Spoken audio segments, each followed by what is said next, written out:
Thanks for tuning into Electric Bike Journal. In this video, we are going to be reviewing the Roadster V3 by Ride1Up.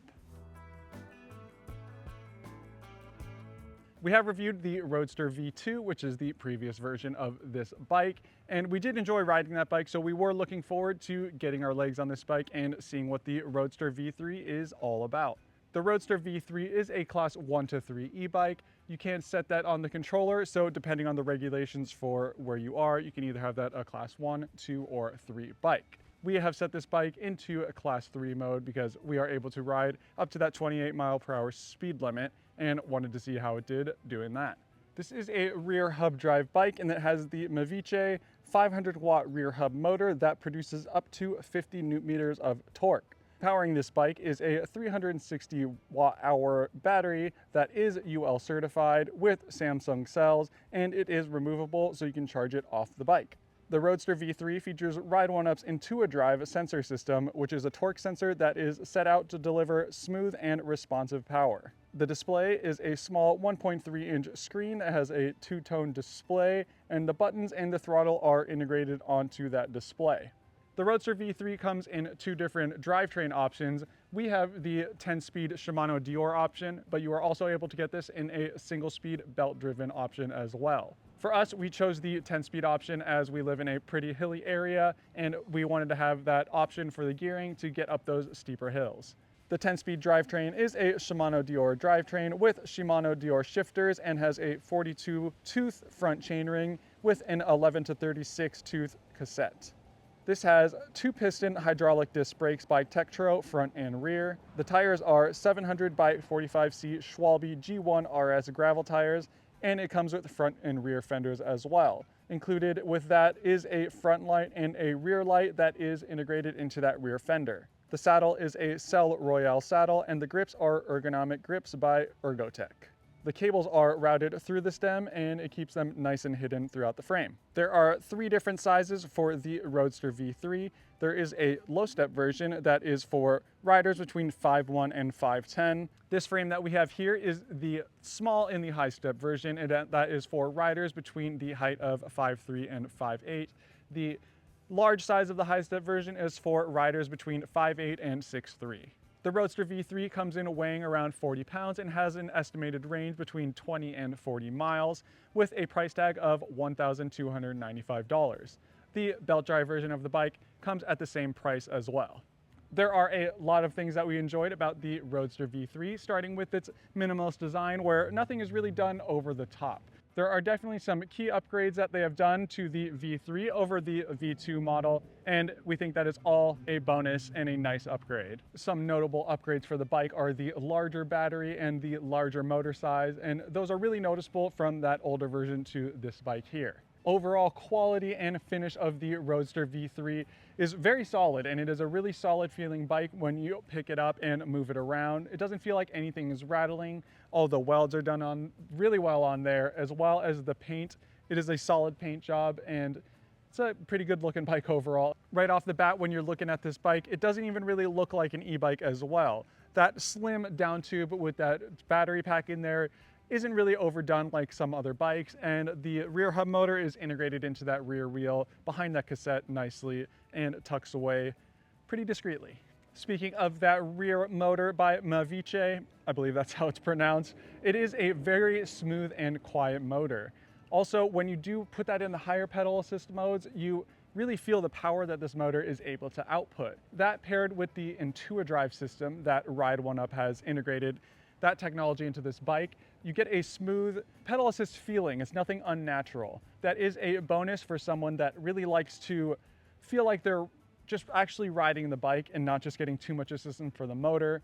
Definitely in those lower pedal assist modes, you feel that punch from the motor, but it isn't overbearing.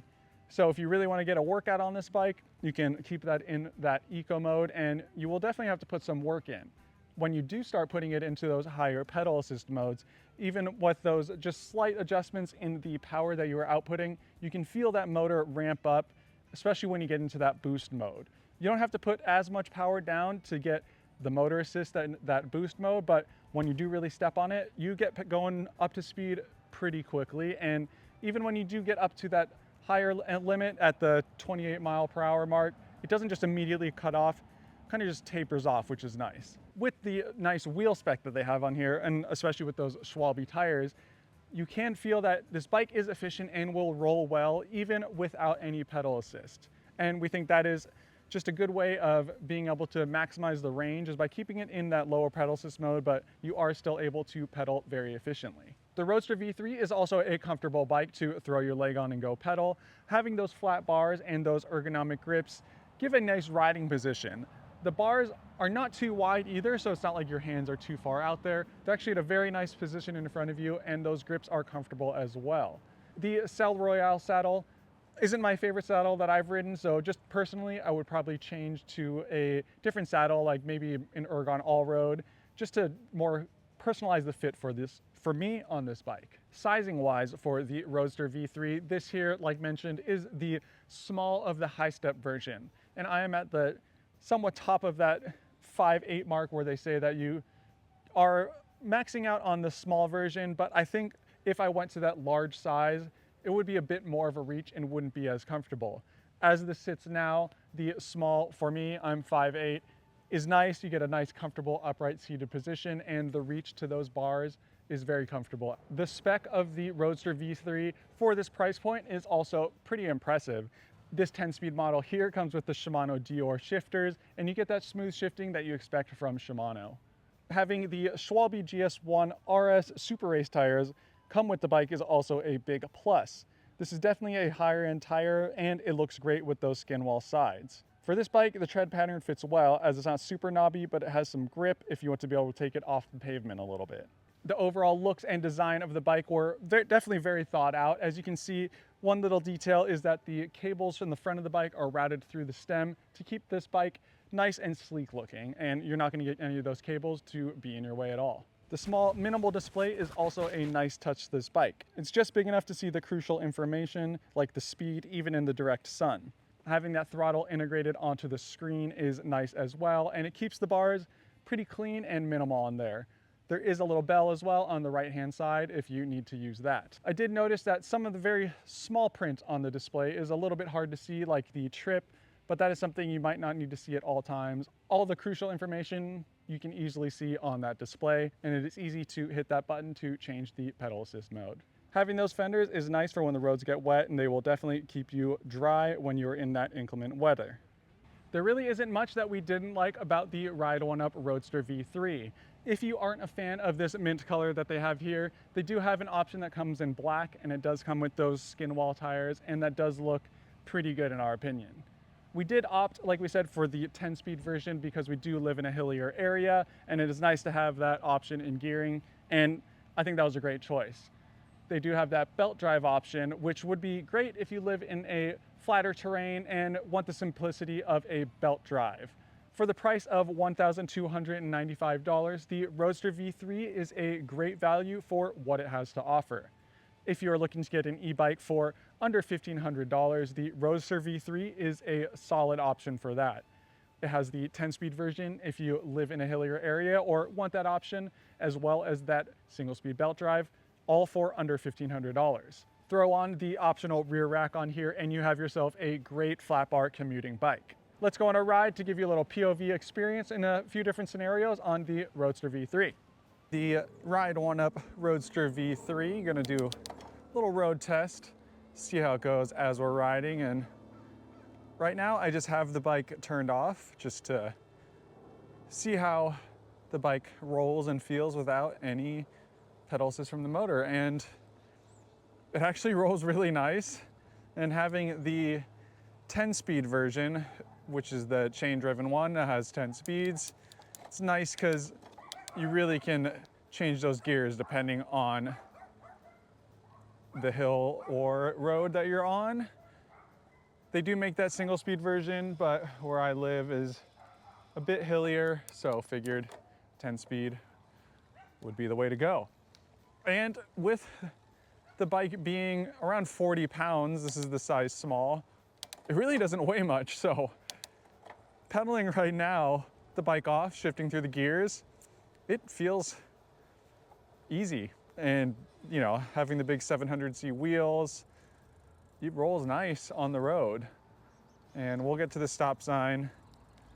I'll just put it into eco so we can get across this road. And when you do put it in eco, you definitely feel that boost right off the bat.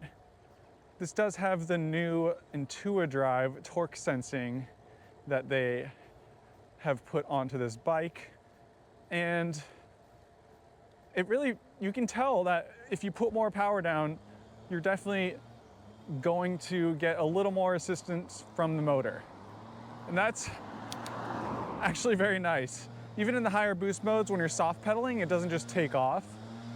You can tell that they put some effort into that new Intuidrive torque sensing system to work out for our favor of having a more smooth, natural pedal assist feel. And still, just riding around in eco mode with having these gears, if you're not trying to get around super fast, it does a good job of just giving you the boost when you need it, when you have a little bit steeper of a hill or something like that ahead of you. And just changing the gears just gives it a really good feeling. And this bike is able to switch between a class 1 and a class 3. Came shipped as a class 2, and I put it into class 3 just so I can get up to those speeds of 28 miles per hour, which is just where I live. I can do that.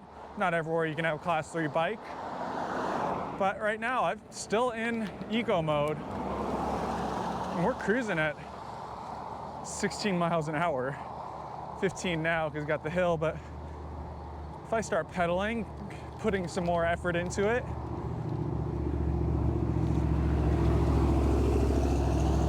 you can feel that definitely gives you an assist up those little rollers. So we'll put it into Tour, and Tour, you definitely feel that boost. Now, flatter where I am right now, but you're just putting around the similar, basically the same effort and going 18 miles an hour right now in Tour mode. You know, I'm about on the higher end of the gearing, so 3/4 of the way through the cassette to the smallest cog back there, and we're cruising. Well, not as fast as that guy. But we do have a hill here. And when you put the power down on the pedals up this hill in Tour mode, I'm not working too hard and I'm going 20 miles an hour uphill. Just hovering around 19, 20 miles an hour, which is a solid speed to be going uphill. And start to get out of breath, shift gears, made it a little easier. Now I'm soft pedaling a bit more, still going just about 16 miles an hour up that kicker right there. So Tour mode is pretty powerful if you are putting down the power yourself. Another nice thing about this bike is it does have that throttle, so if you are on a little pitch and you just need a little help going forward, you got that throttle, then you can start pedaling. And the throttle is nice. It's just, I'll stop pedaling, but just integrated onto the very small screen that's on the left-hand side of the bars, the display over there. It's pretty indiscreet, which is nice. And it's, yeah, the throttle does well. If you need to take a break from pedaling, it'll get you going. But like I mentioned when we first started, this bike feels good even without using any of the motor. So that just helps everything be a bit more efficient. And this does have a bigger motor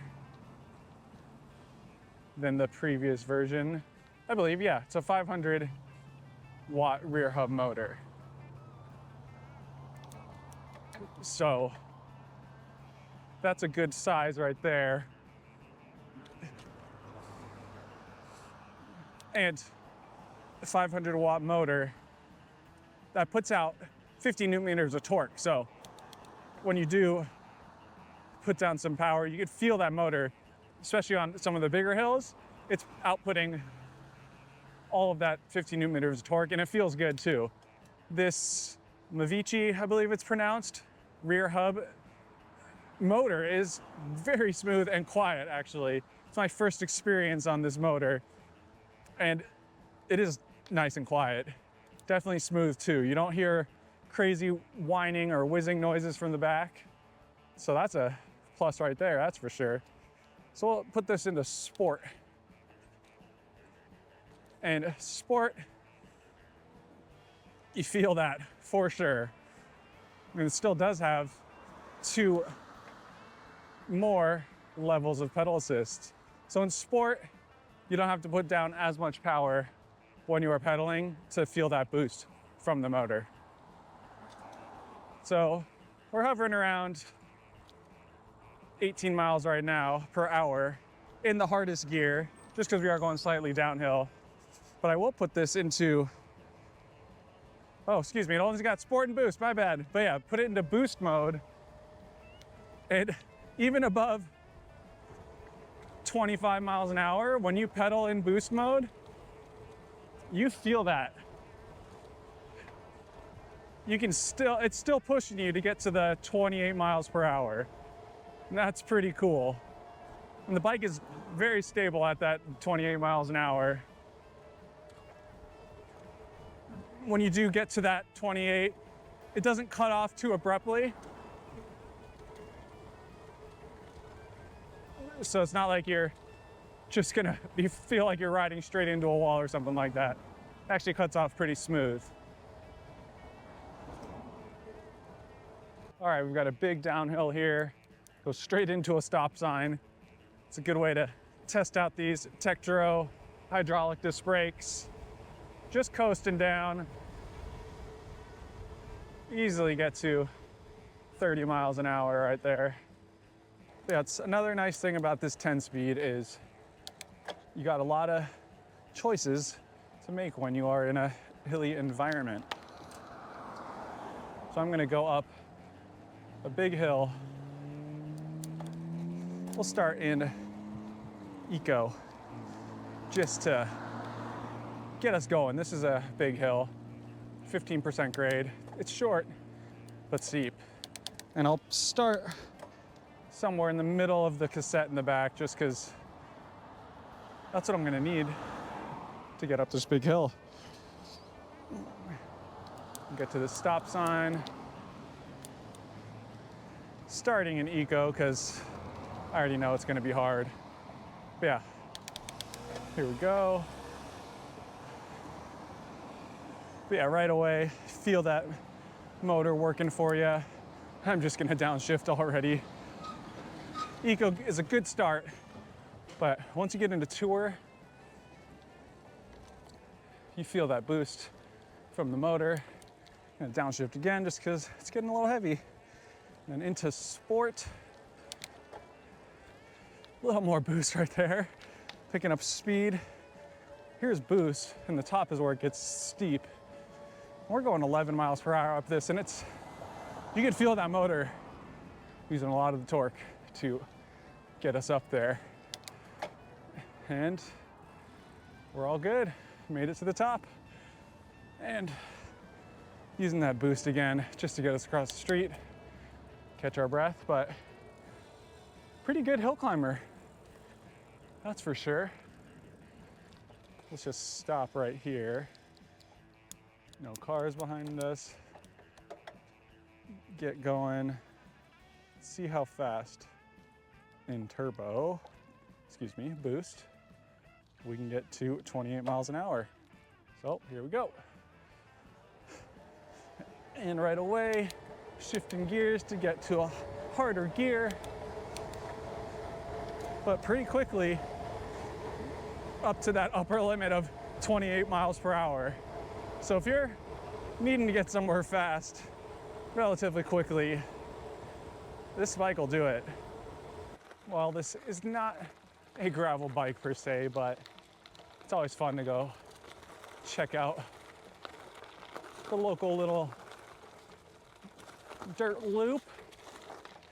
And you know, the tire spec on this bike is actually really nice, and something I've ran a version of on my gravel bike, so I know it can handle some dirt. And the tires are tubeless ready, so if that's something you want to do, go ahead and do that. But you know, running the bike right now in its current version with the fenders on there that are not too big of a clearance, you wouldn't want to ride too much if it got muddy, or you want to suck up some mud in there and clog up over there. But wanted to come see how it felt on this little gravel path, and definitely can do it. I would change a couple things on here, like take the fenders off. Would be fun to get tubeless tires in here. You can run a little bit lower pressure, but if you got to take a little dirt detour, I would say this bike passes. Thank you for watching this review on the Roadster V3. If you have any questions or comments, leave them down below. And if you haven't already, give our channel a subscribe. You can keep on seeing more videos like this. See you in the next one.